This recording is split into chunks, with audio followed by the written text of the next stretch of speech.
I bought this BMW 328i from Copart. It was listed as a run and drive, which usually means it starts, moves and drives. And honestly, when it showed up, I thought I got lucky. This car looks really clean. Even though it's dirty right now, it seems like it was really well taken care of. The headlight is completely smashed and the fender is bent. The bumper is cracked and the bonnet a little bit bent, but we can fix all of that. The good side is perfect. The wheels and tires are in great shape and it even has keyless entry and head-up display. Inside, the brown leather interior looks amazing. No airbags blown, no major damage. It looks like this is a perfect fix and drive car. The back seats look very good and it seems like nobody has sat in them ever. And to top it all off, it also has heated seats in the back, which is something you don't really see. And I'm happy that this car has it. Some people prefer the red leather seats with the black exterior, but this is the one I love. Under the hood, it's a 2-liter turbo engine that produces around 240 horsepower.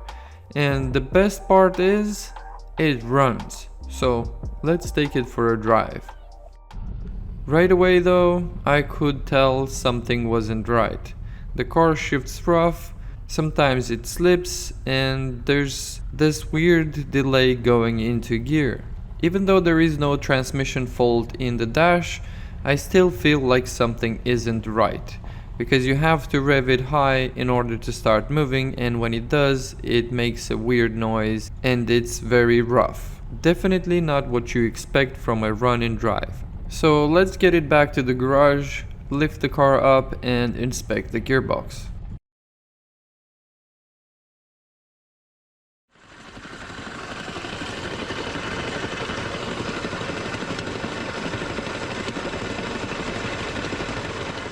This is why buying from Copart can be a gamble. Run and drive doesn't always mean good news. So let's drain the oil and let's drop the oil pan to check what is the condition of this gearbox.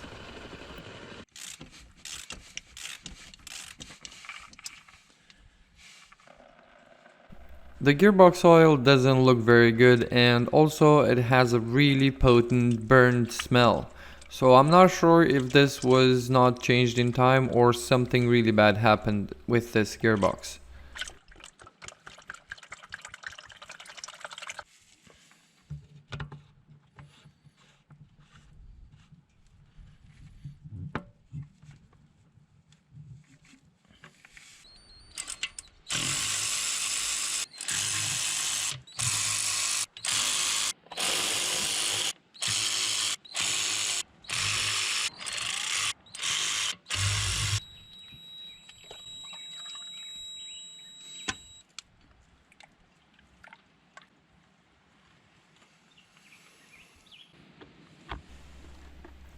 What you see here is a mixture of gearbox oil and a lot of metal filings from the gearbox.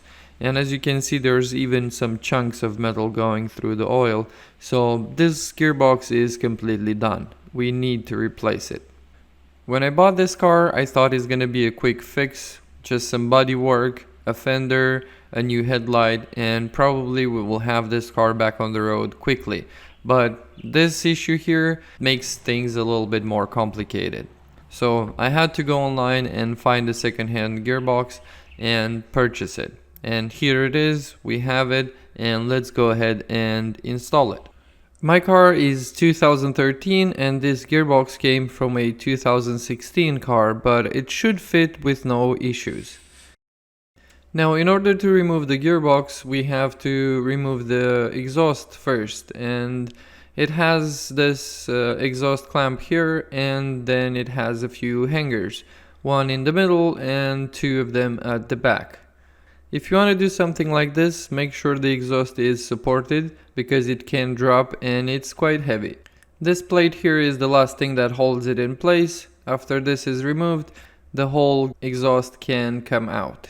Now with the exhaust lowered, we can drag it out of the way, and this way we should be able to move to the next step, which is removing the heat shields. And after removing the heat shields, we will get access to the drive shaft, and that also needs to be completely removed. This is also a good opportunity to change the bearing on the drive shaft if it's bad. In my situation, the bearing was completely fine, there was no play and absolutely no noise, so I didn't change it. To get access to the drive shaft bolts, I have to remove the gearbox mount, and I'm supporting the gearbox with a jack and a piece of wood just until I have the drive shaft removed, and then the support can go back on to hold it in place. With the drive shaft disconnected from the gearbox, now I can move to the back where it is connected to the differential. And I'm leaving the bearing in place just to hold the weight of the drive shaft until all the bolts are removed. With the drive shaft disconnected, we can move to the catalytic converter. That's connected to the gearbox with a bracket, and we need to remove it to get access to all the bell housing bolts. With that out of the way, now we can disconnect the torque converter bolts and move to disconnect the bell housing bolts as well. Now here you have to be careful, because if you remove too many bolts from the bell housing, the gearbox might drop, so you must leave at least 4 bolts in there and support the gearbox with a jack before you remove the last ones.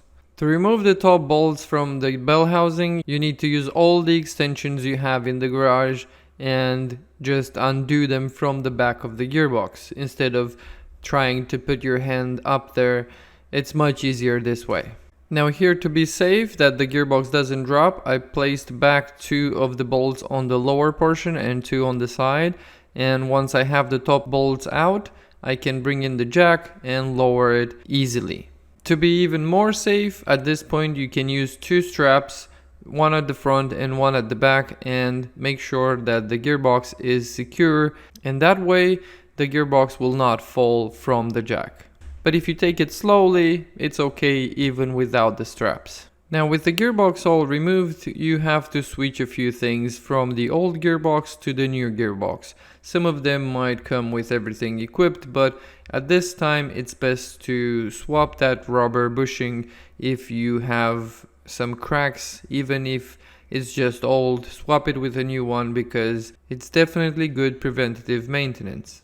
Now with the new gearbox on the jack, it's time to lift it back into position, but here you have to pay attention, because when you connect the gearbox to the engine, you could force it and break something, like for example the oil pump of the gearbox. So take it slow, make sure that torque converter is lined up and it goes in easily.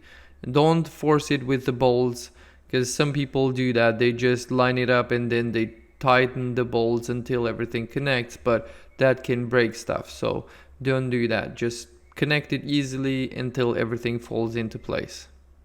Now the drive shaft can go back in, and here you have to pay attention when you are connecting the bearing in the middle to have the exact same position as it had when you removed it, because it has a preload that's already set, so make sure you put it back exactly in the same position.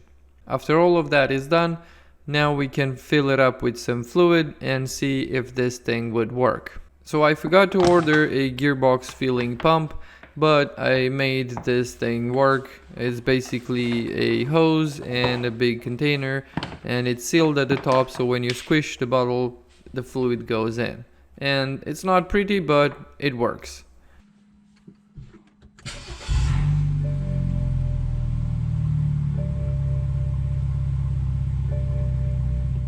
Now I knew that the gearbox won't work right away, but I still gave it a try. I know they usually need to be coded to the car so that the computers communicate, and this way everything starts working. But I'm not sure if my code reader can do that type of work. So let's give it a try.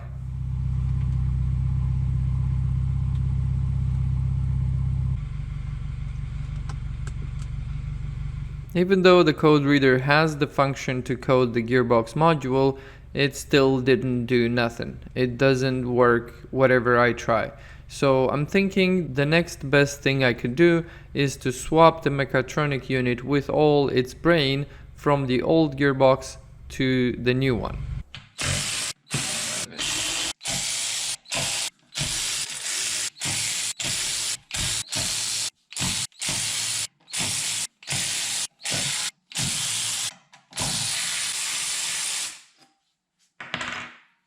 Any more?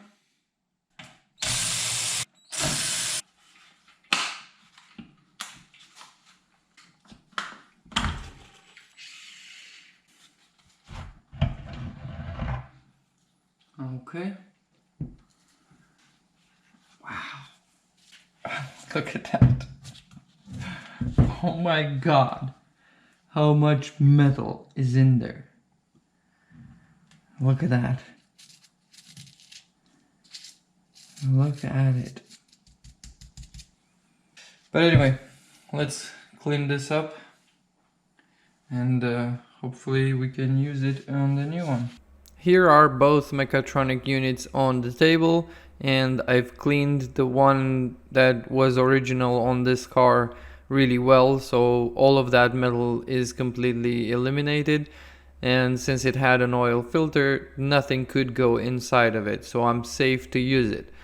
Now, what I was looking at is to make sure they are completely identical, and I'm happy to say that they are, and I hope it will work.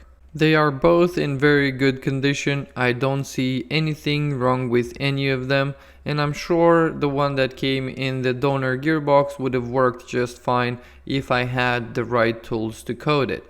And I need to get IMPA or Insta, I'm not completely sure which one does it, but I will have to do some more research on that, and I definitely need to get that for the garage because it's gonna be a huge help in situations like this. Now I'm happy to say that after switching the Mechatronic unit, the gears are shifting and everything seems fine. But before we take it for a drive, I want to take care of the cosmetic issues as well. Let's just get a fender and a headlight in there so we don't have any trouble on the drive.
With the fender removed, I'm happy to say that the structure of the car is completely intact.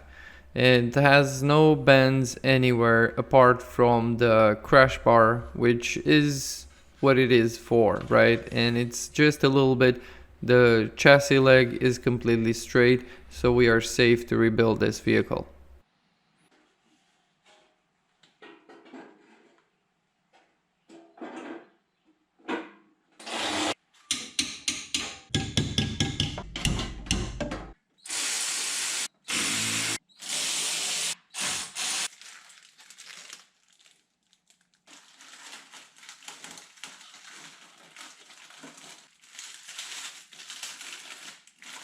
Ooh, nice!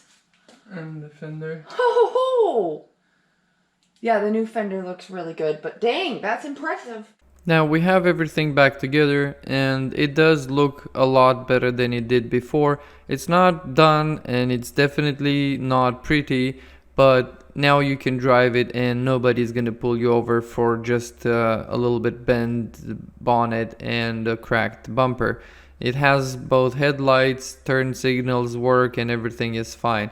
We can safely take it on the road and test drive it and see if the gearbox actually works well. Oh my gosh. Oh,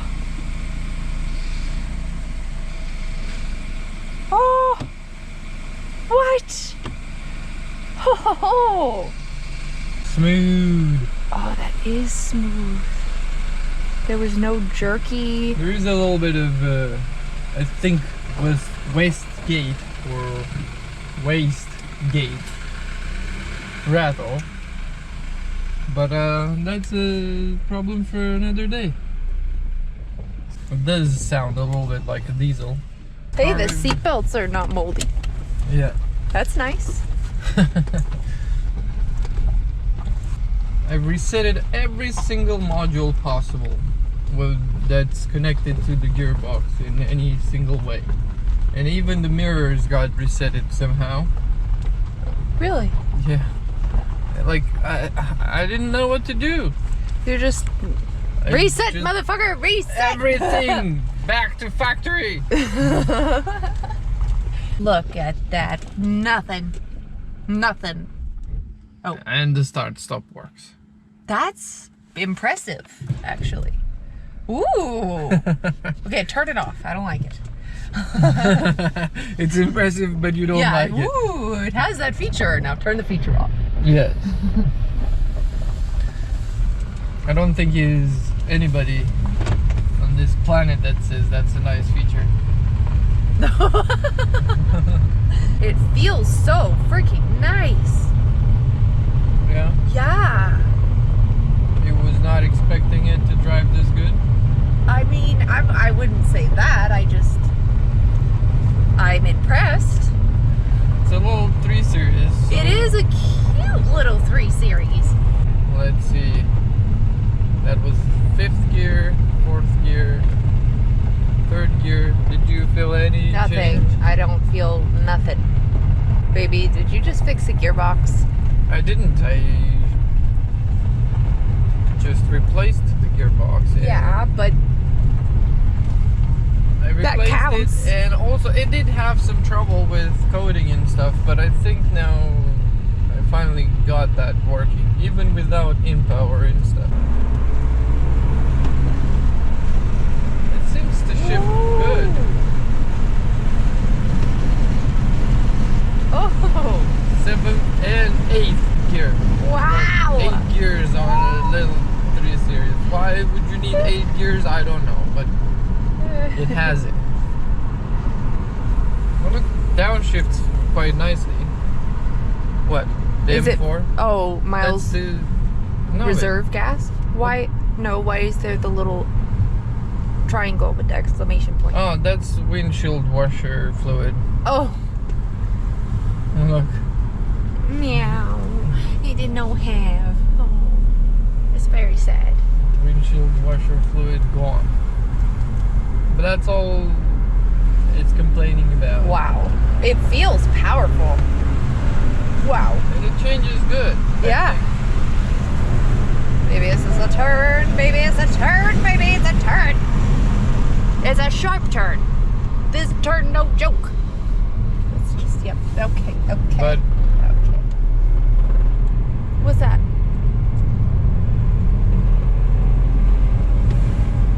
I don't know. Maybe the exhaust is rubbing a little bit since it's been off.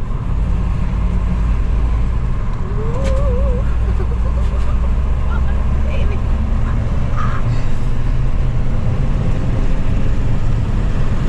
It changes good. Good, baby. I like it. Don't you? I love it, baby. Now the car drives very well, so the gearbox issue is sorted, and I'm happy to move forward working on this car. And I have to find out what is that rattle. I think it's the wastegate, and I'm not sure how to fix that. I've seen some videos, but we'll learn some more about that. And we need to take care of the exterior as well somehow. I have a little bit of a plan with that, and I'm excited to see how that turns out. If you are excited to see it as well, go ahead and subscribe to the channel, and I'll see you in the next one. Thank you for watching. Best to give me your loyalty, 'cause be calling me, calling